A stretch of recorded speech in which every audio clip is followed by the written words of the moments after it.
de encerrar, eu só queria convidar vocês todos, eu esqueci, o Gouveia esqueceu também, de convidar vocês a conhecer os nossos canais no YouTube, né? Temos nós dois o canal Trem e História, é só colocar os dos sites, dos blogs que eu tenho junto com o Rafael. O meu é o Vapor Mínimo, então vocês põem lá vapor-mínimo.blogspot.com, e tem o que eu faço com o Rafael, que é efpaulista.blogspot.com.br. Convidar vocês a conhecerem um pouco mais dos nossos trabalhos sobre ferrovia e sobre as nossas palestras virtuais. Obrigado.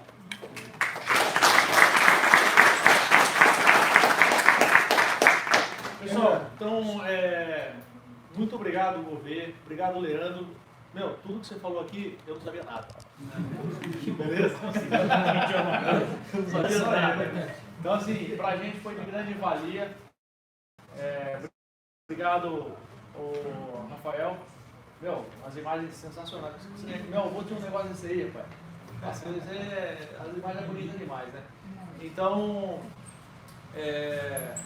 a gente vai abrir para perguntas, né? O pessoal que tiver algumas perguntas, aí pelo menos uns 15 minutinhos, se você puder estar respondendo as perguntas do pessoal, por favor.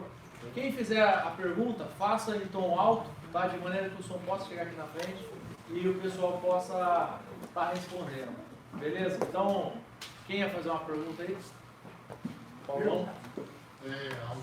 Dos palestrantes, quem puder responder, fez aí uma passagem histórica do tempo, tem esse lado famoso, mas agora o próximo passo, qual que é o futuro da ferrovia, do setor ferroviário no Brasil? Se tem algum, quem poderia responder isso daí? É difícil, é uma pergunta difícil de responder. Porque como eu falei, né, na palestra aí, a gente não tem referência. Não tem referência do que ser. No imaginário da gente, né, no nosso imaginário ferrovia, é isso aí que a gente viu. Ferrovia estatal, é um modelo que não deu certo, é esse tipo de concessão. Então acho que o futuro seria a gente estudar um pouco mais e encontrar um modelo de ferrovia que se encaixe na necessidade do país. Entendeu? Respondeu a pergunta? Posso fazer um complemento? Sim. O transporte ferroviário ele é muito eficiente porque ele consegue atender a grandes demandas. Mas ele exige investimentos altos, então ele tem um custo de implantação alto, mas você tem um benefício a longo prazo. Tá? O transporte ferroviário exige planejamento em longo prazo. E aí a gente tem um problema cultural, estrutural, que é não pensar em longo prazo. Então, para a ferrovia ter futuro no Brasil, precisa mudar a mentalidade de pensar o Brasil. Precisa abandonar planos de governo e começar a ter planos de Estado. Tá? Isso é condição sine qua non para um sistema ferroviário conseguir se desenvolver. A gente tem carga, a gente tem tecnologia, a gente tem passageiro, mas a gente não tem uma postura favorável, um pensamento favorável a fazer com que o transporte ferroviário possa dar o melhor que ele pode dar para nós. Então esse aí é o ponto fundamental. Se isso não mudar, não vai. E a gente está num ponto crítico, né? A gente está com alguns sistemas aí, o nosso sistema de transporte, a nossa infraestrutura de transporte está colapsada, né? Eu entendo que, independentemente de ter-se essa postura, a ferrovia vai andar porque a gente está com a água no pescoço, tá? Não é uma coisa planejada, é uma necessidade mesmo. Então, só completando, a gente tem, quem falou da mentalidade, né, essa questão da mentalidade, a gente tem nichos aqui no Brasil. A ferrovia ela não anda sozinha, como eu falei, ela precisa dos modais. Você tem que integrar o modal, né, junto com os outros modais para ele funcionar. Se você tem nichos de interesse, né, grupos de interesse dentro do país que estão brigando contra os outros, você não tem essa mentalidade de pensar o futuro, a ferrovia não vai para frente realmente. Eu queria fazer uma pergunta que eu estava olhando esses dias. No Rio de Janeiro, não sei se lá é a mesma empresa de São Paulo, PPM, eles tinham um duto lá onde eles iam aterrar para não fazer o transporte coletivo, que tinha grande demanda. E o governo voltou-se atrás e ia restaurar para atender a demanda. a nível Brasil também, as ferrovias e hidrovias, sabemos que a sustentabilidade é bem maior do que as rodovias, né? E assim, nós acreditamos que a necessidade tanto de locomover pessoas como o trem, né? A gente vê, por exemplo, o Arruma, que é uma grande empresa aí, né? Do bicho que faz assim. O que acho que é como eu posso dizer assim, um ponto inicial, é a necessidade das pessoas cobrar isso para um país melhor, as empresas também com iniciativas privadas. Eu queria perguntar para vocês o que nós poderíamos colaborar, o que nós poderíamos cobrar, se seria os governos, seria apoiar os projetos, como assim a gente estaria participando essa ideia de fortalecer cada vez mais? Bom, eu tenho uma opinião particular a respeito disso, que primeiro que a gente tem que começar a parar de pensar em nós mesmos, começarmos a pensar no país. Né? É uma frase que eu costumo falar muito quando eu converso, é que todo brasileiro é apaixonado por carro. Todo brasileiro quer ter o carro na garagem, de boa qualidade, com ar-condicionado, para ir na padaria. Mas nenhum brasileiro quer pegar ônibus. Né? Tudo bem que nós temos o outro lado, que o ônibus também não nos atende da maneira como o nosso carro nos atende. Só que aí que nós temos que mudar a mentalidade, como o Rafael falou, como o Gouveia disse, que é de entender que nós, como brasileiros, temos que cobrar o governo de fazer coisas que funcionem para todos de uma maneira efetiva. Né? Então também não adianta nada, como o Rafael disse, você simplesmente está com a água no pescoço. Você cobrar uma infraestrutura que vai vir precária, com superfaturação, né, que vai vir atrasada, ao passo de que você vai continuar com o seu carro na garagem. Então, se você também não mudar aquilo que você faz, se você não mudar o seu próprio jeito de agir, de pensar com o país, você não tem condições de cobrar um país melhor, de cobrar melhorias no país. Nós somos de uma cidade, São Paulo, hoje pegamos um trânsito infernal, né? São Paulo vai parar. Em algum momento São Paulo vai parar. Você vai pegar seu carro, fechar ele, você não vai conseguir nem tirar ele do lugar.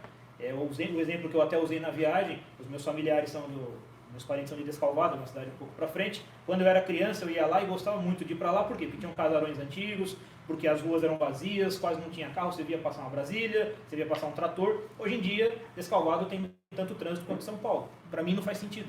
Né? Eu estou numa cidade interior que tem 100 mil habitantes, não tem 100 mil habitantes. Então, não justifica. Eu moro em Pindamonhangaba atualmente. Pindamonhangaba tem trânsito. Pindamonhangaba é muito menor que Piracicaba e tem trânsito. Não é inconcebível. Deveria ser uma cidade que também tem um transporte coletivo, né, uma integração. Por exemplo, eu uso carro, sim, eu uso carro, mas porque é muito mais conveniente para mim, é mais barato, inclusive, para mim andar de carro, me deslocar até Campos do Jordão, me deslocar até São Paulo, do que eu pegar um táxi, um ônibus, algum transporte coletivo até a rodoviária de Pindamonhangaba, pegar um ônibus da Pássaro Marrom e ir para São Paulo. Eu não posso fazer isso porque tem 4 horários por dia. Então, o transporte coletivo, de uma maneira geral, tem que ser integrado, a ferrovia tem que fazer parte. É inconcebível a gente morar num país que o caminhão tem que sair lá do Pará para exportar, sei lá, em Paranaguá, né, em Curitiba. Então, você tem que ter os modais diferentes, os pensamentos diferentes de como que a carga funciona, de como os empresários funcionam com isso. Só complementar. Um complicador disso que você falou é o seguinte: não adianta a gente cobrar alguma coisa, uma atitude de alguém, que esse alguém não sabe o que fazer. Também. Se a gente cobrar uma atitude do governo em questão de ferrovia, o governo não sabe o que fazer. A gente viu agora o atual governo, o que ele fez? Ele quis acelerar, né, o processo de concessão ferroviária e tal. Bacana, foi uma iniciativa boa. Só que ele continuou com o mesmo modelo. Ele concedeu a Norte e Sul, por exemplo, com o mesmo modelo que não vinha dando certo, não vem dando certo. Entendeu? Então a gente tem que tentar, é isso que eu falo, mudar essa mentalidade, estudar e procurar um modelo adequado. Porque não adianta eu cobrar uma coisa de alguém que não sabe o que fazer. Essa é a questão. E aí casou perfeito com o que eu ia comentar, porque de fato o governo não sabe o que fazer, ele não se estrutura para saber,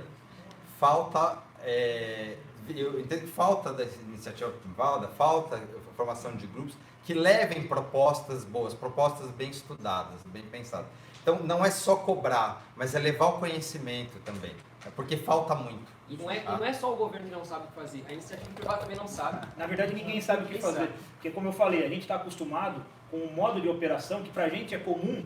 é comum pra gente, a gente enxerga que ele está ruim e saturado, mas nós mesmos não temos a menor ideia de como mudar isso. Mas não tem uma central, uma inteligência que possa colocar isso nos trilhos, colocar isso nas hidrovias? Se a iniciativa privada não der start nisso, não tem. Isso daí ficou abandonado. É algo que deveria ser Peraí. uma melhoria contínua. Só uma coisa vocês mostraram o lance algo que atrapalha e muito, teria que refazer. Quer dizer, é assim, a gente tem, mas não tem, que nem você falou, cerca de 40%. Teria que, na verdade, refazer por causa desses pontos, que vai gerar mais um gargalo do que andar, né? Então, assim, qual que é o modelo normalmente adotado? O que... Vou falar. Você quer falar? Não, vou falar vou começar. O modelo de ferrovia que. Vou pegar você dos Estados Unidos. A ferrovia dos Estados Unidos ela funciona diferente da Europa. Porque a Europa tem um adensamento demográfico maior. Então lá você tem ferrovias que são pequenas, as cidades são perto, uma do lado da outra, coisa de 100, 200 quilômetros. Então você tem um tipo de operação lá que funciona muito bem lá. Né? São vários trens curtos, basicamente funciona com trens curtos e frequentes. Aí você vai para os Estados Unidos, a operação lá é diferente. É um país maior, né? As cidades são mais distantes, é uma coisa mais parecida com o Brasil. Então os trens lá funcionam os trens de carga funcionam de outra forma. São trens mais compridos e menos frequentes. Aí eu falo, qual que é o modelo ideal para o Brasil? Eu não sei, a gente tem que estudar, né? Ver o que cabe aqui dentro do Brasil. Porque quando as ferrovias vieram para cá, elas copiaram um pouco do modelo americano, umas copiam um pouco do modelo europeu e nunca se chega num denominador comum. Foram sempre adaptações. Sempre na verdade. adaptações. pelo 2, né? A gente tem um problema também, que é a gente copiou um pouco do padrão inglês, que é o que veio, né, as primeiras concessões de ferrovia no Brasil, você não tinha um corpo técnico aqui para dizer o que era melhor. Então, a maioria dos contratos diz assim, construirá-se a ferrovia como as melhores da Europa. E, de fato, construíram ferrovias como as melhores da Europa e até melhor. As primeiras 5 ferrovias do Brasil foram, fora a Estrada de Mauá, que ela tinha um caráter experimental, elas foram muito bem construídas do ponto de vista geométrico. Tá? Muito. Ferrovia no Nordeste, o relevo ajudava bastante, mas com traçados aí com raio de 400 metros, rampa de 1%. Tá? O jeitinho brasileiro para poder fazer as ferrovias se propagarem mais rápido também foi um problema, que o governo comentou muito da questão dos traçados. Então, em um determinado momento, o próprio Império incentivou que construísse ferrovias com uma qualidade menor para você poder expandir mais rápido as ferrovias. E nessa discussão aí, você tem todas as primeiras ferrovias, com exceção Mauá, todas em bitola de 1,60 m, e nessa discussão optou-se por bitolas estreitas, porque o custo de implantação era menor. Tá? E aí é interessante você ver os resultados das comissões que foram formadas ali na década de 1870, que eles falam as bitolas estreitas, mas não especifica uma. E aí a gente começa a ter um misturadeiro aí de bitolas. O governo destacou 4 nos slides dele, que ele foi bem resumido, mas em 1888 o Brasil tinha 14 bitolas diferentes. Tá? Você tem um processo de unificação das bitolas e a gente acaba chegando em 2. Tá? Se você analisar bem o mapa ferroviário do Brasil, a bitola ela é um entrave, mas não é tão problemático quanto outras questões. Tá? Porque você tem corredores ligando as principais capitais da região sudeste, que é a região economicamente mais desenvolvida, com o porto mais importante, que é Santos, e com o interior do estado mais desenvolvido, que é São Paulo. E você tem uma malha de bitola de 1 metro que ainda é possível assim, ligar o sul com o nordeste. Há um problema de desenvolvimento, diretriz de traçado. Mas a bitola, ela é problemática, mas há outras coisas que precisam ser resolvidas antes de resolver a bitola. Seria bom que o Brasil padronizasse mesmo.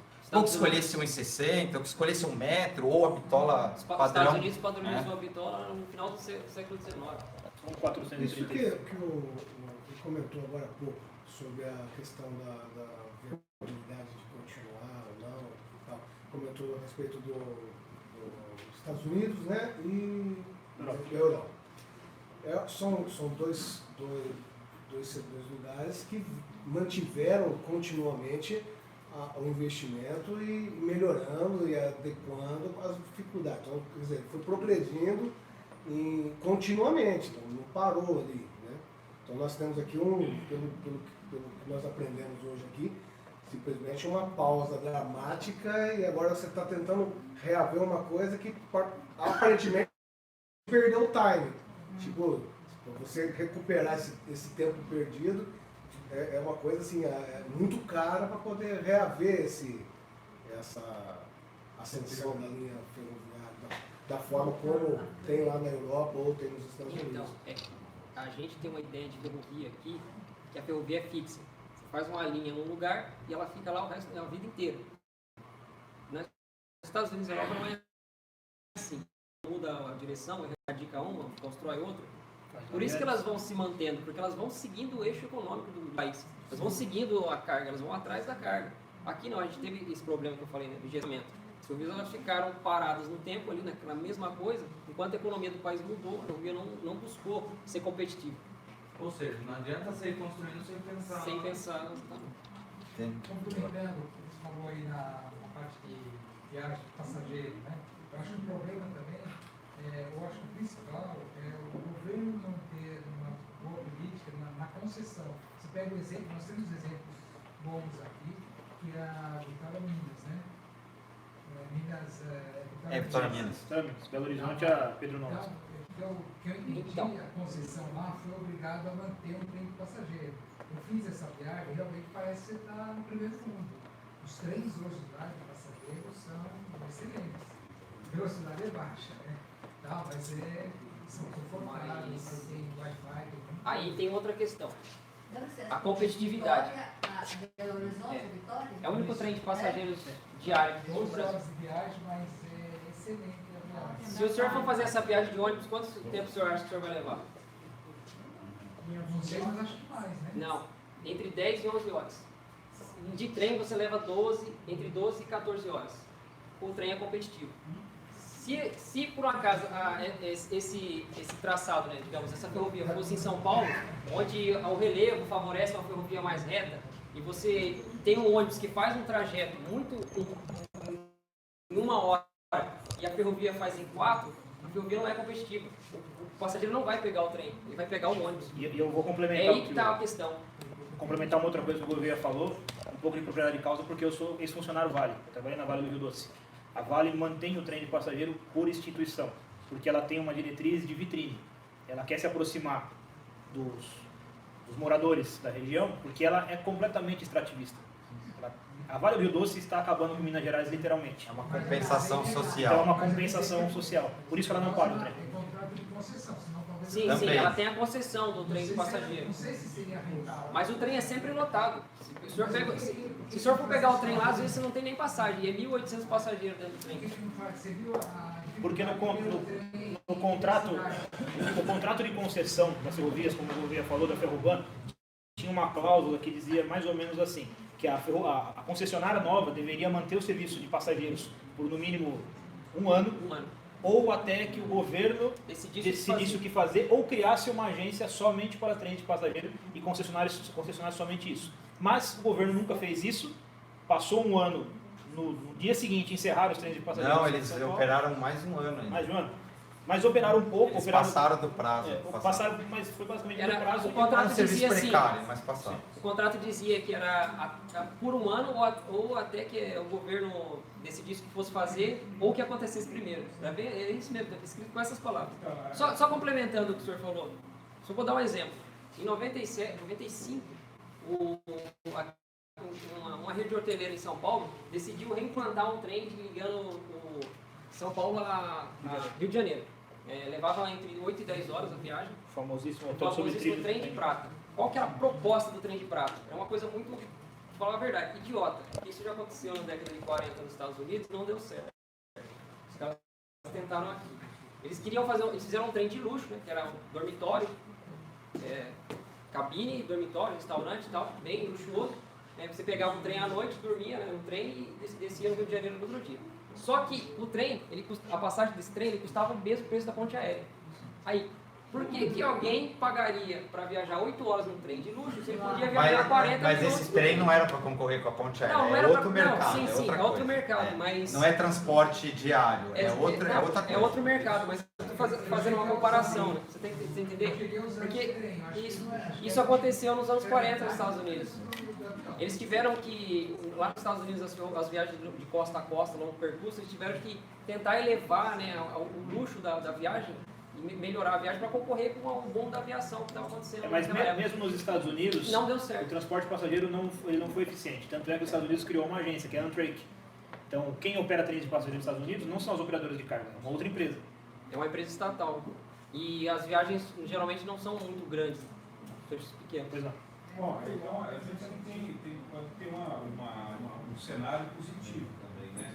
Porque nós temos, ao lado da carga, que a Rumo, que é uma das maiores funcionárias do país, vem ao norte e sul, né? Está renovando toda a malha paulista. Depois nós temos o projeto do trem de cidades protípicas, né? Que a primeira fase do projeto é até Campinas, agora está brigando para trazer até Americana.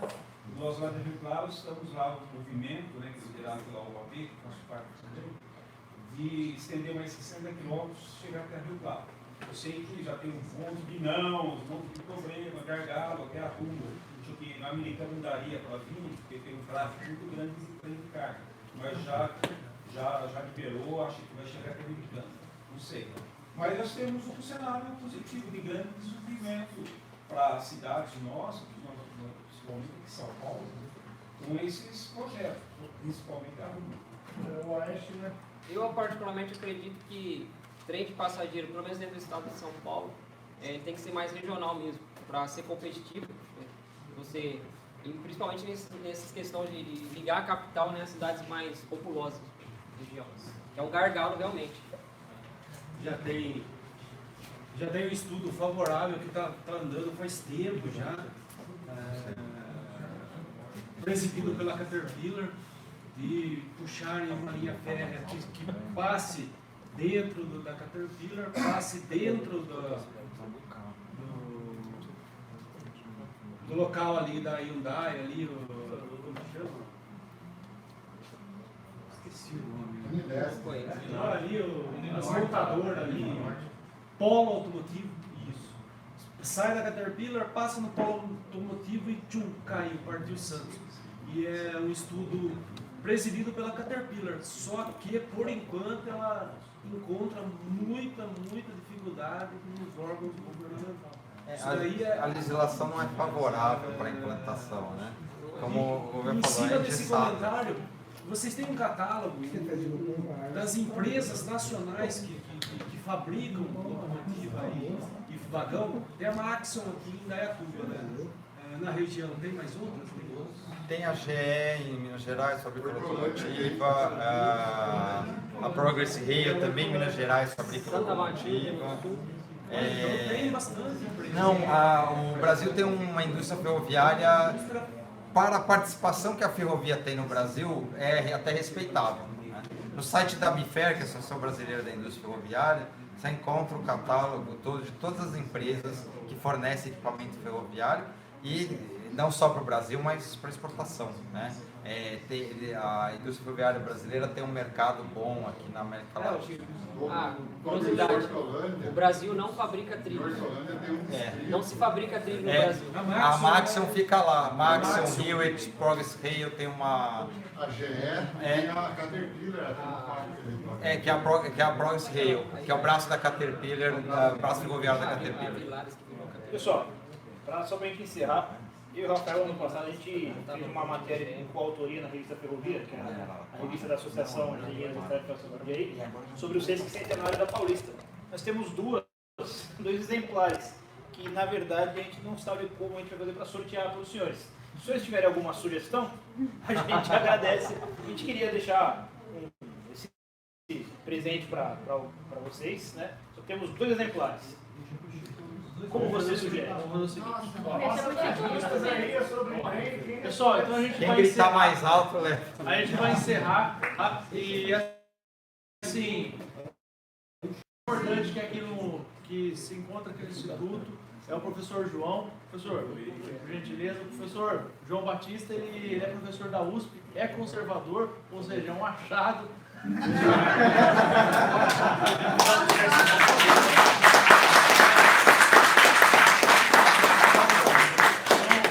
Então a gente apresentei o professor conservista.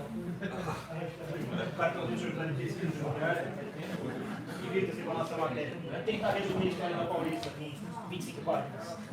Então, o professor João Batista, ele que preside as aulas do Instituto Conservador, que ocorrem todas as terças-feiras, às 19h30, aqui nesse mesmo local. Então, ao passar alguns avisos, né, a gente vai ter uma palestra com o Bernardo Kister, no dia 27, sexta-feira, às 19h30, no Salão Nobre da EEP. Tá? Palestra sobre